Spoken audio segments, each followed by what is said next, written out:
I put out my last project, my 11th project, fall of 2014, and I was like, fuck, this shit is not working. This approach isn't working. But I was like, the music is good enough. And this is around the time SoundCloud was like becoming a thing. And I never liked SoundCloud at that time because I just didn't like how it looked. But I was like, you know what? Let me like study it. And I noticed that everyone's first song on their album was getting the most plays, and it would go down from there. And I was like, oh, all right, well, instead of putting out projects, which clearly get slept on, even if you're a big artist, I'm gonna just give y'all the top song every time. I'm just give you one song a week. And that's kind of what hatched the plan of like, I'm gonna have the album on the side, but I'm gonna go make 25 to 50 songs, stock them up, and give y'all one every week until I blow up. What's good? It's TimelessRoc with TR Mentality, man. Before we get into the video, make sure y'all own your own shit. Let's get into the intro.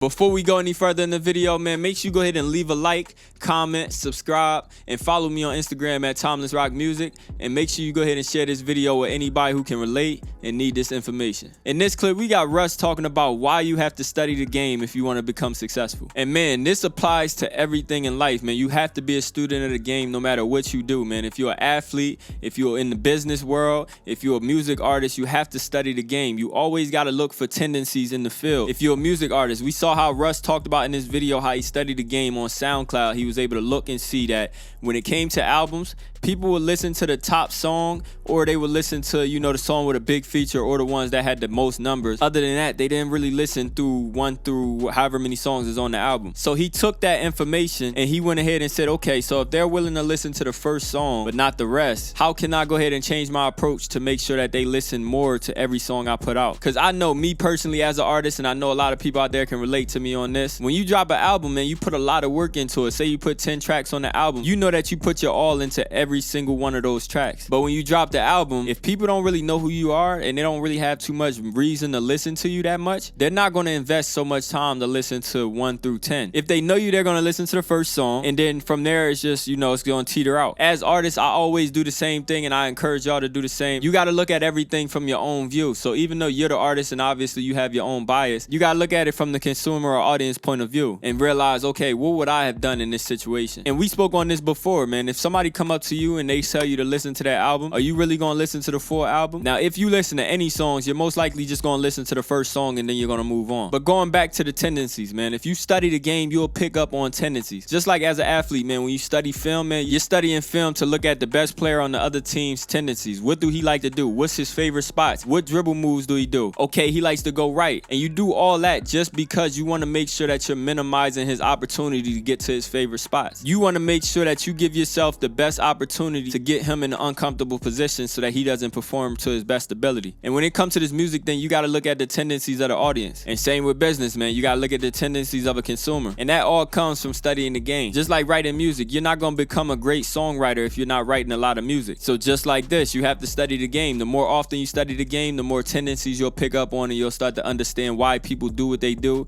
and when they do these certain things. And all that is just going to give you the best opportunity to go ahead and perform at your best ability. And we always speak on the mentality Kobe Bryant brought to the ball court. He always looked for every single edge he could get, and he would just pick up on tendencies of a defender. What do they do when I do this move? How do they react? And then once you pick up the tendencies of how the defender reacts, now when you're in the gym by yourself, you can go ahead and work on moves that's going to go ahead and get you around certain defenses. But hey, man, I'm going to go ahead and leave y'all on that note, man. Y'all go ahead and leave a comment down below. Let me know your thoughts on the topic, man. And also leave a like on the video. And if you're new to the channel, go ahead and subscribe.